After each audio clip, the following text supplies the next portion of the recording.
একটি বিষয় 21টি ছাত্র সংগঠনের মাঝে শুধুমাত্র বাংলাদেশ ছাত্র অধিকার পরিষদ ব্যতীত এবং ছাত্র শিবির ব্যতীত আর সকল ছাত্র সংগঠন এক বাক্যে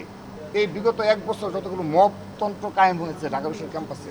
তার জন্য সরাসরি প্রত্যক্ষ এবং পরোক্ষভাবে ইসলামী ছাত্র শিবিরকে দায়ী করেছে এবং তারা তাদের কমিটি প্রকাশ না করে ঢাকা বিশ্ববিদ্যালয় শিক্ষার্থী সংসদ গ্রুপ যে রয়েছে সেই গ্রুপটা তারা ওইভাবে নিয়ন্ত্রণ করে যেখানে নারীদের সহ এবং ছাত্র নেতাদের নামে এবং বিভিন্ন সময় বিভিন্ন মব তৈরির জন্য প্রেক্ষাপট তৈরি করা হয় এবং তারা বারবারই পেছন দিক থেকে ষড়যন্ত্রমূলকভাবে যে রাজনীতি সেই রাজনীতি প্রচলিত রেখেছে বিভিন্ন হলে এবং হল প্রতিনিধি নামে যাদের 5 আগস্ট পরপর নিয়োগ দেওয়া হয়েছিল সে বিষয়ে আজকে প্রশ্ন রাখা হয়েছে। তো সার্বিক প্রেক্ষাপটে 19টি ছাত্র সংগঠনই এক বাক্যে এটি আমাদের 1 নম্বর এজেন্ডা ছিল যে আগামীতে কখনো ঢাকা বিশ্ববিদ্যালয়ে আর এই গুপ্ত রাজনীতি থাকা চলবে না।